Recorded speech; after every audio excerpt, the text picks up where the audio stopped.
is William, hopefully your favorite videographer from Two Hats Publishing. I welcome you to another Two Hats special of community events. Let's look in and see what's really happening.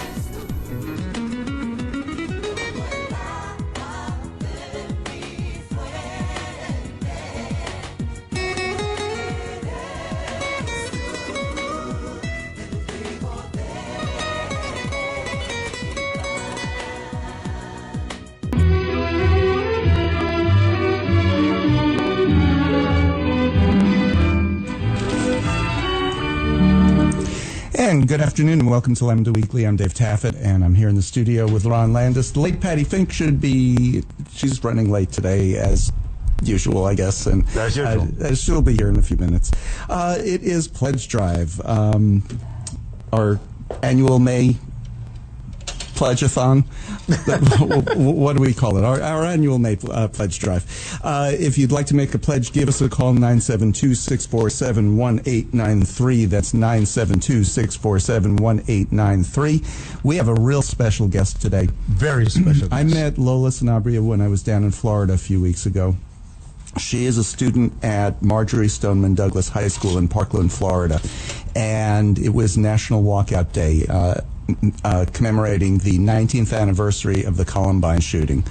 And so my cousin and I heard that on the news in the morning, and so I said, hey, let's go. And so we went. My cousin thought I was a little bit off the wall for doing that. Could you connect Lola for us, please, Josh? Don't you have to hit the green button? Lola, are you there? No. Yeah, hi. You are. Okay. Hey, Lola. Lola, welcome. Let me just give our phone numbers again a couple of times for people to call in. Josh is operating the board more competently, putting people on the air than I ever do. And the phone number is 972-647-1893. That's 972-647-1893. Lola, I told you off the air, but I'm telling you again, if we cut you off because it's Pledge Drive and we're incompetent with phones and equipment and all that kind of thing, just give us a call back. I will. Lola is a junior, right? Yes. And she is a student, as I said, at Marjory Stoneman Douglas High School in Parkland, Florida. She's one of the survivors of the attack that happened at the school on Valentines Day. Lola, how are you doing? Well, that's a question that answering it, one day you say you're okay, but then other days you don't feel it. Mm-hmm. But it's just a daily process. And I understand that. I wouldn't expect you to be great. One thing that you have is so much support, and not just in your school, but around the country, and I hope you realize that. This weekend, and this is the reason that we asked Lola to come on this weekend in particular, was the NRA convention here in Dallas. And Lola, I want you to know that several of the speakers, all of the speakers at the rally, mentioned your school for being the ones that really inspired and encouraged them. One of the kids who was there, his name was Tommy, and he's 16. He's a student, or was a student, at Sandy Hook Elementary School in Newtown, and he's a survivor of that shooting. He was in 6th grade at the time. That shooting was all 1st and 2nd graders who were killed, as well as 6 staff members. But Tommy was talking about still processing it, and it still affects him now that he's in high school. But your school is the one who inspired him to get out and speak about it. Now, you've been getting out a little bit and speaking yourself. You were in California about a week ago, weren't you? Yes, I was. Tell us about that trip. How did that come about? Well, I'm part of a group called Stories Untold, which was a group created for people. It started out just as the Douglas community to share their stories that hadn't been really in the media. But then after a while, after seeing how much support we got, we opened it as an invitation for anyone who has been a victim of any form of gun violence to share their stories. So as a member of that group, I'm kind of in charge of what goes on in the emails and stuff. And at that time, a company reached out to the email and asked if there were some people willing to come to California. And the time that they scheduled it, it was the anniversary of Columbine, so people were in Colorado. Most of the group was in Colorado, and I had to stay back. So I got the chance to go to California, and this company is called Jaffe Emergency Services. The company is actually a company that makes safety preparedness plans, such as for fire drills and specifically active shooter drills. And so they asked me to come and speak to them and so they could get more of an input on how they can improve their plans and their drills. And they also extended their invitation, and they allowed me to speak to some schools, to some parents, and it was just, overall, it was a really great experience and opportunity because I saw support. I mean, I've been here in Florida, and I just, going out of state and seeing how much support is truly overwhelming. And what everybody felt right after the shootings, when we heard the students and some of the parents speak, was this time it's different. And in the story that I did about you in Dallas Voice this week, the headline was, "This time they hit the wrong school," which is something that I got from you guys when I was down in Florida. And I absolutely believe that, because you're not accepting thoughts and prayers, you're not accepting, all of that stuff that's meant to divert and just say, oh, everything's okay, because everything's not okay. Right. Yeah. Yeah, definitely. Well, Sandy Hook, I mean, they were little kids, They don't really, they're not, they're strong, but, they can't really do that much. And, I mean, I think all of us as a country were just, the people that, are against this, we're just tired of it. We're exhausted. We're tired of our elected officials electing money over our lives, and we're just over it. Well, you would have loved that about the demonstrations here in Dallas against the NRA. Most of the anti-NRA signs that people were carrying, it wasn't really anti-NRA, it was anti-politicians who were accepting NRA money. And that was really the theme of it. That and get out and vote. And that's one thing I love about the kids in your school. That was their message. The seniors, anyway. We'll be 18 this fall, and we're voting. So you better, you better listen to us, because we're voting. We are. How old are you, Lorena? I just turned 17, and I remember that my birthday, the first thing I thought of when I woke up after this, I woke up and said, a year closer to voting. Okay, now, Lerone, Patti, you're the election official that you are. You're a precinct chair, and when was the last time you heard a group of 17-year-olds saying, oh, I'm 17, I can vote in a year? Probably in the movie The Breakfast Club, where he had a fake ID so he could vote. Right. Everybody else, he's the nerd, but everybody else wanted a fake ID to get into clubs and stuff. And Exactly. He wanted one to vote. That's why I find this group so exciting, and I'm going to encourage you guys as much in any way that I can, because I think that is fabulous. Now, I want to change the mood completely. Tell us about the day of the shooting. Well, I know. It was Valentine's Day, and that whole week leading up to it, my friends and I, we were all talking about it. My friends who were in relationships, they were all excited, making plans for that day. And I myself, I was just excited to see my friends. My best friend, she got me a rose, and it was just, in the morning, it was very special. It was Valentine's Day. And that day we had a fire drill in second period, but for us it was normal because we had a fire drill. We have a fire drill every month. So we didn't think much of it. And as the day went on, it seemed like a normal day. It seemed like it was a good day since it was Valentine's Day, but at the same time, like it was just another day. And I remember I had a trigonometry test that day, and I was stressing about it. That was the biggest thing stressing me out that day. And then just at the end of the day, my biggest stress was safety of my own life. At around 2:20ish, we heard the fire alarm go off again. And as I mentioned before, we had a fire drill earlier, so we all just kind of looked at each other in confusion. But we didn't really think much of it, so we just evacuated the classroom as we're told.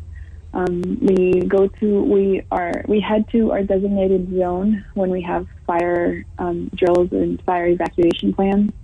And as soon as we were on the second floor, so as soon as we were about to go down the stairs, we hear a gunshot. Well, at that point, we just heard a very loud pop. I didn't know what a gunshot sounded like, but it was loud enough that it alarmed everyone, and everyone just started looking around. But someone just started saying that it was a drill and it was a simulation. So everyone kind of spread that idea, trying to calm everyone down. But at that point, I was already calling my mom. I was already asking her. I was already telling her. I heard, while I was on the phone, there were still more gunshots going on. There was fire opening, and I was in the building next to it. And I'm sure it was very loud because a gunshot in a hallway and a staircase especially is going to echo. Yeah. And so my mom tells me that when she was on the phone call with me, she heard multiple gunshots. And, I mean, she didn't hesitate to come. So she was one of the first mothers there at the scene outside of my school. And she tells me that I tried telling her that, Mom, I don't know if this is real. I don't know what's going on, but everyone's telling me that it's a simulation. So I was telling her not to worry, but I myself was already panicking. Mm-hmm. And I mean, she was outside the school and she was telling me there are people getting in the ambulances. Like, this is real. Don't listen to them. You take cover, you hide, and don't listen to them. And when we got back in the classroom, that was before she told me that. Our teacher pulled us back into our classroom. She pulled around 40 people into the classroom, and we usually have around 25 students. And there were people that weren't even in my class. They just kind of ran in looking for a place to hide. And I remember my teacher, when she closed that door, there was so much banging and kicking and screaming, asking to be let in. But my teacher had to do what she had to do to protect us, and she knew that if she opened that door, she would be compromising. So what did she do? She locked the door? She locked the door or pushed furniture in front of it? No, because we still didn't know what was going on. We just heard gunshots, and I mean, as humans, we don't really think of the worst immediately, and we just, so she just locked the door, and we all got in the corner away from the door. But I myself, at one point, I got so desperate and so anxious that I ran across the room and hid in a closet along with 10 other people. And we were in there for hours and hours, and we barely had signal. I was barely talking to my mom, but when I could, she was telling me around 5 people are confirmed dead. And that number kept increasing as the minutes and hours went by. And a bunch of my friends tried texting me. I was one of the last classrooms to leave, so all of my friends, they were texting me, "I'm out, let me know when you are." And I was still in that closet locked, and every text gave me even more anxiety. It brought me even more questions to just if I would get out, because we were there for hours. at one point we knew that it was a shooting. We knew that there was a shooter, but we didn't know how many there were. We didn't know where they were. We didn't know if the person was caught, if they were, we just knew that there was someone shooting on the loose, and we were during this whole time, were there ever any announcements coming from the office into the classrooms? Nothing like that. No, and it's weird because that January, we had actually renewed our drills. So, and I remember specifically our principal came on the announcements one day, and he said, if there is a code, if there is a code, this color and this and that. And I remember the code for an active shooter, that he would come on the PA system and say, positive, be passionate, be proud to be an Eagle. And that was kind of like our code to know that everything's okay. And that code never came? I remember, no, and I was sitting in that closet waiting anxiously for him to say that, to come on the PA system and say something. And I was just waiting for that. And it never came. More hours passed. Nope, it never came. And hours kept passing, and the number kept increasing. We still had so many questions because we could barely have any signal to know what was going on.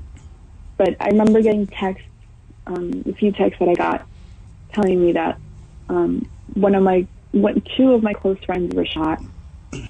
And that's just a text you never, ever want to hear or see.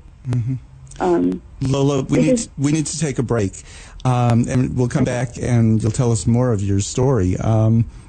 It gets more disturbing, actually. You're listening to Lambda Weekly on 89.3 Knon FM. I'm Dave Taffet here in the studio with Lerone Landis and the late Patti Fink. And by the way, Lola, she's the late Patti Fink because she's always late. I'm alive. Yeah, she's alive. Exactly. Much, it's the first time people ask us that all the time, and we always go, no, she's fine. She's just late all the time. This is the one show where I feel like, maybe I shouldn't call you that. Lola, hold on. It is Pledge Drive. The number to call to make a pledge is 972-647-1893. That's 972-647-1893. I promise you, this is the only show in Dallas that I've heard that has one of the survivors of the Marjory Stoneman Douglas High School in Parkland, Florida shooting that took place on February 14th. I met Lola. I was down visiting my cousins in Delray Beach, and I heard it was National Walkout Day. I said, let's go down and meet the kids. My cousins looked at me like I was out of my mind, but one of them came with me, and that was my cousin Morgan that you met, Lola. We got back, told my other cousins and my aunt what we had done, and they looked at us like, you went where? And it's 15 minutes from their house, so they just thought we were nuts. Anyway, it is Pledge Drive, and the number is 972-647-1893. And why don't you go, Josh, and then we'll come back, talk about Pledge a minute more, and give us a call. This is Rollins Gilliland, and I'm listening to Lambda Weekly on 89.3, and darn glad to be doing it. And this is Lambda Weekly. I'm Dave Taffet here with Lerone and Patti, and it is Pledge Drive. We have to raise a total of $63,000 to keep that we spend every month to keep the station on the air, and that includes Patti's enormous salary. I heard, Lerone, that the station's thinking of getting rid of her because of her huge salary here. And they're going to give me the difference. Well, not really. That would be zero minus zero. Yeah. But we have, all of the expenses here are related to actually running the station, like the tower lease, the office rent, the studio rent, the engineering services, the electricity that keeps all of this going, insurance, internet charges so that people can hear this on over the internet. So give us a call. Help us keep KNON on the air. We're one of the original shows that has been on since 1983. Yeah, we're coming up on our 35th anniversary, which is twice our guest's age. And we're the oldest, longest running, still on the air show LGBT show anywhere in the United States. From the first week that the station went on the air, oldest show. And the number to call to support KNON is 972-647-1893, 972-647-1893. Josh are standing by. Standing by, and we still have our regular usual premiums. You know you like those T-shirts. You know you like the aprons and the hats. We still got those. Give us a call at 972-647-1893. We have some special premiums, don't we? I handed that to... Let me see here. We do have a water bottle. I love water bottles. That's a new one. It's a BPA free flip out sports water bottle, 24 ounces. And it has the KNON logo on it. That one is you can get that with a $40 pledge, and that'll last for a very long time. And Patty, you have a special one, don't you? It's a custom baseball jersey. That jersey has been fantastic. I've seen it around town. Now in black, it's the full button baseball jersey with a white KNON in the front and 89.3 FM in white on the back. Sizes come in medium through triple XL. So that's for a $125 pledge. And the regular KNON T-shirt, and you never can have enough KNON T-shirts. You can't. I'm on my second drawer full of them. I have at least 2 drawers. It's a royal blue T-shirt with a red KNON Voice of the People design in the front. It's 100% cotton, runs small through 4X for a $40 pledge, and 4X means that even Patty can have a T-shirt from here. Thanks, David. You're welcome, Patty. Our guest today is Lola Sanabria. Lola, you still with us? Yeah. Good. Okay. Lola is a junior at Marjory Stoneman Douglas High School in Parkland, Florida. She is a survivor of the shooting that took place on February 14th, Valentine's Day. 17 students and faculty were killed. 17 other students were wounded by bullets, and the entire campus was wounded in spirit. And I say wounded, I think this is one of those wounds that's healing with a real big scar that's covering a lot of the country, or at least high schools throughout the country. And I mean that in the best possible way, Lola, that this event changed you and all of the other students at Stoneman Douglas. Definitely. What are some of the ways that it's changed you? Me, both positive and negative. Mm-hmm. I mean, I remember, now that I look back, it's just such a distinct and clear before and after of myself, of who I am. Before, I was just very focused in school, and I never really thought I would be active in ways like this. I never saw myself speaking out so much. But after that day, my parents, I thank them so much because they pushed me, they encouraged me, and they have really helped me find that fighter and find that voice in me. I mean, we've been up to Tallahassee, we've spoken directly to state legislators and state senators. We've spoken to them, and we've asked very, very strongly and very directly to please to change something. And no, you didn't. You went up and you demanded, and you got. Yeah. But there's so many things. I mean, seeing all my friends too, seeing people that I have in my classes, they created such a big movement. They created much for our lives. It's just, it's not just me, but it's just Douglas itself. It's a before and after. Mm-hmm. Because now everyone in the world knows where Parkland is. Everyone knows what Marjory Stoneman Douglas High School. Mm-hmm. And we've fought so hard, and we've made it so clear that we don't want to be known as just another statistic. We don't want to be known just another high school that was shut up. We want to be known as the high school that did something about it, that made a change. And we have made changes, but we still have so much planned. We have so much fight to keep fighting. But to answer your question, I've changed like that. I mean, activism is playing now such a big part of my life.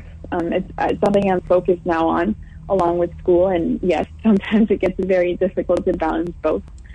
But I'm just doing the best I can, along with my friends. Okay, now she's understating what she said. What she's actually doing. Her mother was there at National Walkout Day, so I met her and we were talking. And she said, "Yeah, they're up till 2 a.m. strategizing. They're up at 6 a.m. studying." She said, "I can't keep up with them, but and you have a great mom. She supports you, and in a way that parents should, but." She has a great mom who's just behind all this too, and so are the other parents. And I think that's one difference between your school and some of the others, that the parents and students and faculty and staff, they have the same mission: get something done. Yeah. Don't get other kids killed. So you know what's fascinating to me is as an activist who's been doing this for a long time. At 17, here you are, so many of you, going to your state capitol and demanding change, speaking to your legislators, speaking to lawmakers, traveling the country talking about a cause that is near and dear to you. And we have tens of millions of Americans who don't even know who represents them. Mm-hmm. We have tens of millions of Americans in this country, and always have, who have never gone to a lawmaker and demanded any kind of change, never even paid attention to what lawmakers are doing when they're crafting laws or sitting on their hands. And so it's extraordinary to me that you're part of that small niche group who steps up and steps out and speaks out. So kudos to you, and I admire what you're doing now, and I think you have so much promise in the future. If you've found your voice and you're pissed off this early in life, you could really get some stuff done. So kudos. Absolutely. Thank you. Now, they didn't just go to Tallahassee and demand. First of all, let's preface this. I will give you a little quiz, both of you. What happened after Columbine legislatively? Lola, do you know? I do not. Okay, Patti? Nothing. Okay, what happened after, say, a more recent shooting, the Pulse nightclub shooting in Orlando? Lola, you should know this one. I'm sorry. Yeah, because nothing happened. Yeah. What happened here in Texas, Patti, after Sutherland Springs, the church that was shot up, more than 20 people killed in that one? Oh, gun sales went crazy. Gun sales went up, right. Because activists were saying, oh, that didn't really happen. The media just staged that one. Oh, more than 20 people killed. There was somebody on the news today, and it was in relation to the NRA being here. So they did a story on somebody who was injured in that one, and he's bound in a wheelchair right now. And they're building a new church there, by the way, from funds that were donated to that church. What are some of the other school shootings? Newtown in Connecticut. What happened after that one? Nothing, and I think that the most of the country that was, I think, paying attention and adults then, and really watching stuff said if nothing changed after 6-year-olds, 6-year-olds were slaughtered, right? Then nothing was going to change. Yeah, they didn't. Much. They didn't meet these students from Parkland, right? And you know what's interesting to me too is that I heard someone say that all of you there in your class and high school, that you're Obama kids, that you grew up in the age of Obama, and that's what gives you part of your strength. Is that his leadership and his model to you says you can speak out. Do you think there's any truth to that? I mean, perhaps, but I mean, it's all part of, we owe a lot of what we have learned to our teachers, and I mean, they weren't born in the Trump, and not the Trump, the Obama. Right. Yes, Obama was a great president, and yes, he has shown us great leadership. But I think we all kind of scrounged different skills, I guess, from like different parts and everything. Lola, I wanted to ask you about, we've mentioned Columbine a couple of times, and that happened before you were even born. And I just wondered how much about that shooting did you even know, or did maybe your parents or the school even talked about prior to what happened at your school?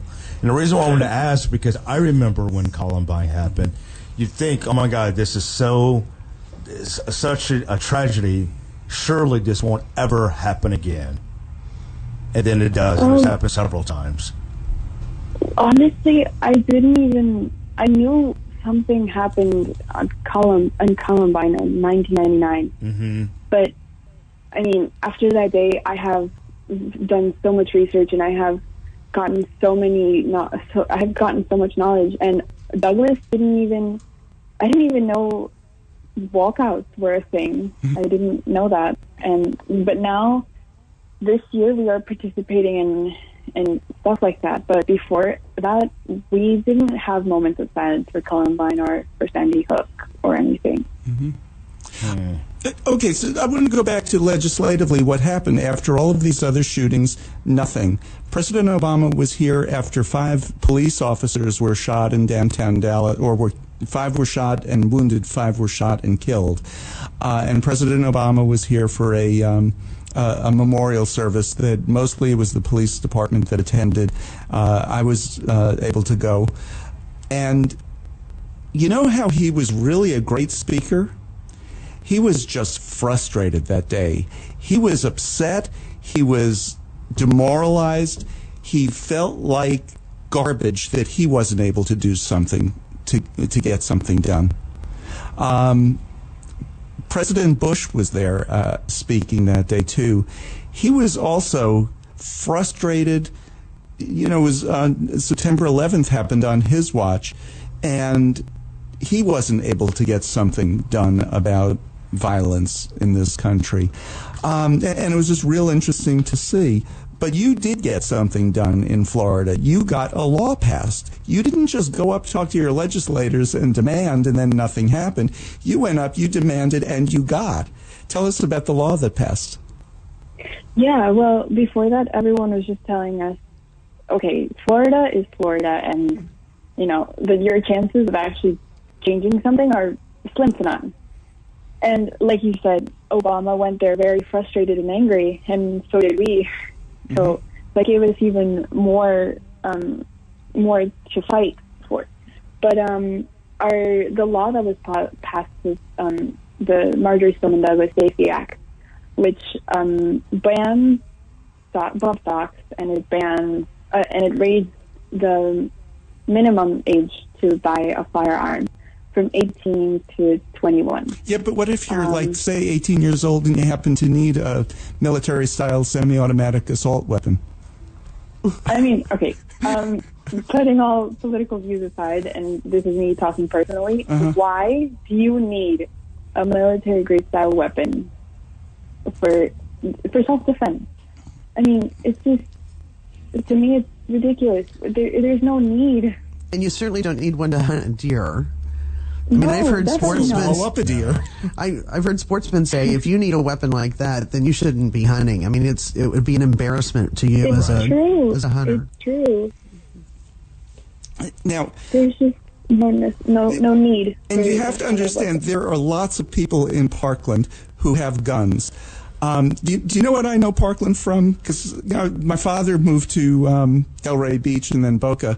He first moved to Delray in about 1991. So I've been going down there for years. I know Parkland from, it's the northern, I don't know the name of the street, but it's the northern border of Parkland that goes out into the Everglades. And I've taken that airboat ride in the Everglades lots of times in Loxahatchee. So you know exactly where I mean, right? Yeah. Okay, so a number of people in Parkland live on a canal. It's not really a canal. It's kind of what it looks like. And there are lots of alligators in that canal. I'll bet people who have homes in that area have guns to protect themselves from alligators coming into their yards. So it's not a matter of being against guns altogether in this town at all. Well, I'm sure you've never, you don't have guns in your home. You understand the use of guns, the responsible use of them, right? Yeah. Yeah, of course. Listen, we are not asking to take guns away. Like, we completely understand. We are aware that there is a Second Amendment, and people have the right to speak on that. We understand that people have the right to defend themselves. But what we're asking is just for stricter gun control, for stricter sensible gun legislation. laws. Yeah. For Background checks, things like that. Yeah, we need to take another break. We're talking to Lola Sanabria. She is a survivor of the Marjory Stoneman Douglas shooting in February at her school in Parkland, Florida. It is Pledge Drive, and the number, boy, we need to make up some Pledge Drive time next week. The number to call us is 972-647-1893.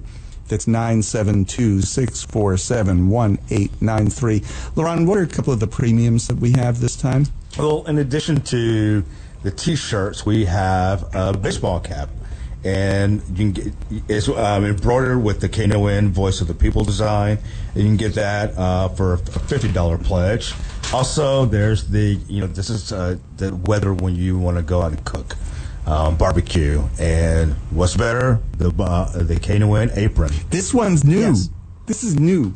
A new apron. Well, it says a black adjustable barbecue apron.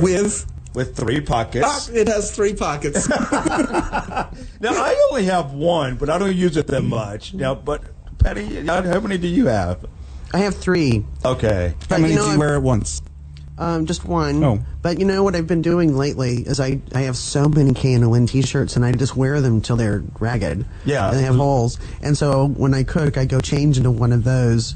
And so I have, I'm wearing my apron. And you can have one of those, too, for a $40 pledge? $40 pledge. 972-647-1893. That's 972-647-1893. We're talking to Lola Sanabria. She'll be back with us right after this break. And Josh, take it away. Hey, this is Valetta Lil, and I listen to Lambda Weekly. I hope that you will, too. And welcome back to Lambda Weekly. I'm Dave Taffet here with Lerone Landis and the late Patti Fink, and it is Pledge Drive 972-647-1893. Now, one way that we usually get our pledges on the show is just online, and if you go to knon.org and hit the Pledge Now button, it'll bring up a whole list of all the pledge premiums. It'll ask you for a little bit of information, give us a credit card number, and or let us know that you're going to send in a check, but most people pay by credit card on our show, so if you're paying by credit card, just put in your credit card number and tell them that it is for Lambda Weekly, and it gets credited to our show. That's 972-647-1893. And if you can't spell Lambda, you can always say that gay show or that queer show or whatever or it is. LW or something. Whatever it is. Don't figure it out as us. That crazy David Taffet. The loudmouths on that talk show. 972-647-1893. We're talking to Lola Sanabria. She is a student at Marjory Stoneman Douglas High School, a survivor of the shooting, and they actually got some sensible gun legislation passed. There's one provision, though, Lola, that you guys hate. Yep. And tell us what that is. Well, as we were reading when the Marjory Stoneman Douglas Safety Act was passed, we were rooting, like, hey, we got this changed, and then we kept on reading, and we got down to the Coach Fife Angel program, which is basically, hey, we're going to arm teachers, so if you guys want to be part of it, you guys can. And we all kind of texted each other and were like, did you see this? Like, can you believe that after, because I remember clearly in my group that went to speak with specific senators and legislators, we said we do not want to arm teachers. We don't think that it would be successful. And seeing that made us really angry. But recently, Governor Rick Scott said that we will not be taking part of that. But then now, just recently at the NRA convention, our President Trump brings it up again. And we're continuing that fight because we really don't believe that if a police officer whose job is to protect us, and he couldn't do anything, he stood outside and when he could have addressed the situation. If he couldn't do that, then why are we expecting teachers who, no matter how much training and how much time they get with a gun, it's ridiculous to us. How can we expect something like that of them when their job is to teach? So you don't think maybe just arming maybe just the math teachers? No. Yeah, this is named after a coach in your school who was killed, right? Yeah. Yeah, and what would he have thought of that? We found it so... I mean, I can't really say I didn't know him very well, but to be completely honest, to me, it's kind of disrespectful. I mean, this coach, he served as a human shield to protect students. And, I mean, I haven't heard one single person in school or any teacher or any faculty member say that they want guns, that they want, I mean, even students, like, we have talked about it and we said, we're not going to feel any more safer. We're going to feel uncomfortable knowing that one of our teachers is armed. And you don't know who that teacher is necessarily. And you don't know who the shooter is. How can a teacher know that the people, if several people have guns and they're exchanging gunfire, who's who? Well, they don't, because when schools were talking about this idea, and I'm not saying we shouldn't talk about it because everything is out there for discussion, where was it? Some school system, maybe it was in Kansas, let teachers come in with guns, and he ended up shooting a student. That was in California. It was in California. Okay, great. But yeah, that's actually wanted to point out. There's so many examples. Yeah. I mean, after what happened at our school, there was a case that came up. One of the teachers had a gun and they lost themselves and they opened fire. Fortunately, they didn't hurt anyone, but I mean, it was a teacher with a gun. Well, we've heard this theory that the NRA puts forward about the only thing that can stop a bad guy with a gun is a good guy with a gun. And to me, that's a slogan to sell two guns and not just one. Exactly. Yeah, it is. That's exactly what it is. So, Lola, I wanted to ask you, so we're getting older, and if you live long enough, you're going to lose people. And when you do, you take, off work for maybe 2 or 3 days to try and, mourn a little bit. But when you go back, you're still not completely over, especially if it's somebody who was close to you. Can you tell us what was it like to actually have to go back to school in the building that's now, it was a crime scene? God, that day was hard. How long were you guys out first? How long were you out? I think around 2 weeks. Okay.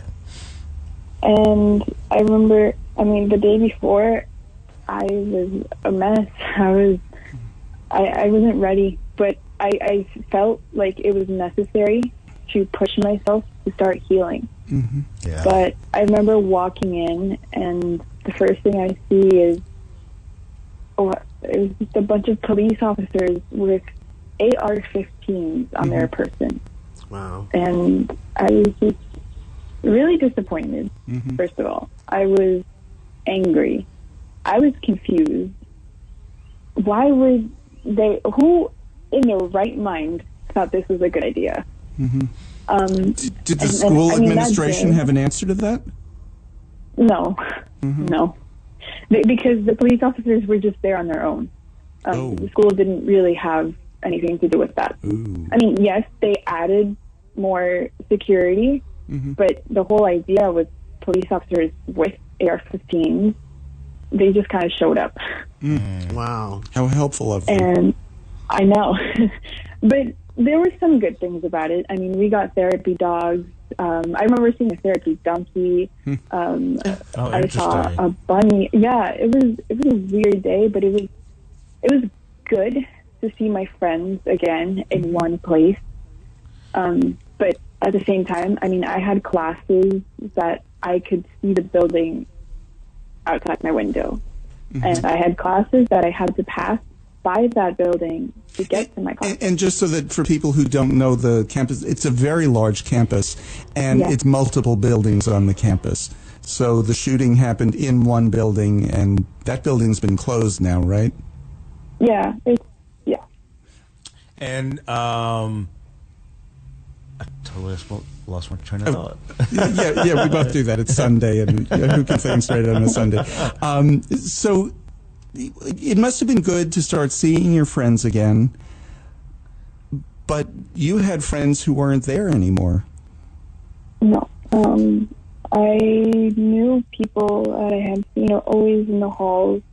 Nicholas Stewart, I saw him in the halls, and I've known him for years, and I remember that day just thinking that I won't see him again ever in those hallways. It really broke my heart.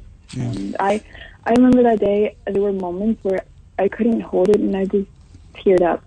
Yeah. And I mean, we weren't doing any curriculum. We were just, for a few weeks, we were just kind of playing with Play-Doh, painting rock, talking it out. And it was hard. I'm sure, surely there were counselors on location when you all came back. Are there still counseling available even up till now? Not as much as it was before. There was a different place for counseling for people who really needed it. It was in a park, kind of next to our school.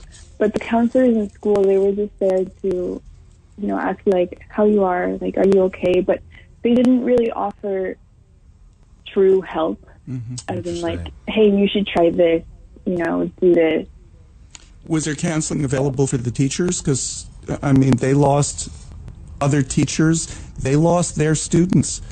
Yeah. And I would think there'd be an extra level of hurt there because they couldn't save them. Nobody would expect them to. Nobody's blaming them, but you blame yourself sometimes. And it's not something that they should be doing, but what you should be doing and how you're feeling are two different things. So I'm not really too aware of that, but I don't think they have any form of counseling offered for anyone. Yeah, it's such a difficult thing to get over. How's the school going to sustain its activism when all of you students are off to college? Or is the activism going to be sustained by, how big is your class, do you know? My class is actually the biggest of all four right now. We have 860 students. Okay, so 860 students. Hundreds of you are going to be going off to college. Are you planning on just spreading your activism around the country and taking it all with you? For sure, and especially leaving that at Douglas, leaving that legacy. I mean, most of us have siblings who are in middle school, and, it's family, so, they're with you. I myself have a brother, and I've been telling him, like, hey, like, tell your friends, to tell their parents, but we're definitely leaving that behind and coming to a school that has been, traumatized. For incoming freshmen, I'm pretty sure we're organizing something to speak to them and, explaining how to deal with it. Because even though they didn't experience it directly, it's not easy to just walk in and think that last year, because when they come in, it will be, but just, I'm sure it won't be easy to think about it. Well, it was their neighbors, too, who were killed or wounded, and, 17 of you from around town are still alive, but actually were shot. How are they doing? I know they're all out of the hospital. Yeah, all of them are out of the hospital. The last one to leave was Anthony Borges. He closed the door so the shooter could not enter his classroom, but he was shot around 5 times. His femur was completely destroyed. He was multiple weeks in the hospital. He got multiple infections, and there was just tragedy after tragedy. But he got out of the hospital. He's okay now. I believe he's in the hospital again, but not for danger reasons or like health risks. He's just getting therapy. And probably therapy and maybe another repair or something that... Yeah, but, everyone's... I mean, my 2 friends that I got the text when I was in the closet that were shot, they're okay, thank God. Good, okay. They're, yeah. Good. But I wanted to say, these people that died, 17 people that died, I mean, Douglas, yes, it's a very big school, but Parkland is just, we're kind of like very together. So, I mean, you can ask my neighbors, and they would say that they knew at least one person that was sure. a victim. It's a small city. And it lives on. Yeah, and physically, it's a small city. It's very compact, beautiful little town. Lola, I want to thank you for being on. We have to go. I want to thank you for being on. Thank you so much, You did a great Lola. job, and happy keep it, healing. Thank you. Happy healing, and you keep this up because you're making a difference. Thank you so much. And it is Pledge Drive, 972-647-1893. That's 972-647-1893. We could use a few more calls this week. And give us a call, support the guests that we have on, like Lola, who you don't hear on other shows here in Dallas. You just don't. 972-647-1893. When you're supporting KNON, you are supporting community radio that all the costs go into just running the radio station. You are not supporting big salaries. You're not supporting the big studios. They're fancy studios. We're in a building that's possibly going to be torn down within the next We've seen year it or two. always be. It's like We're every gonna have to building move again. Yeah. Every building we've been in has been torn down. And after every we leave. building around us is fenced off and in the process of Exactly. being torn down. 972-647-1893. That's 972-647-1893. Don't make us have to have an extra pledge drive for moving expenses like we did when we moved out of the crack house on San Jacinto. We had to have a separate pledge drive just so we could afford to move and keep the station on the air. So give us a call, 972-647-1893. And we'll be back next week. Candy Markham is our guest next week. She's usually first week Wonderful. of pledge drive. She was real happy to change it around for us. Maybe we'll ask her about what these kids can do to facilitate their healing. Because, oh, God, when I talk to them, they're just inspirational, but... And it's got to be tough for so many who lost close friends and saying, why did they die and not me? Or like, why did I survive? Because it's common for in all kinds of disasters, whether it's airplane crashes or wrecks. We'll talk to Candy about it next week, 972-647-1893. For all of us here, Lambda Weekly, have a great week. This is William, hopefully your favorite videographer from Two Hats Publishing. I hope you enjoyed this video. If you like it, please leave comments below, or like, follow, or subscribe to us and get notices of all our videos. We love it, even when you call.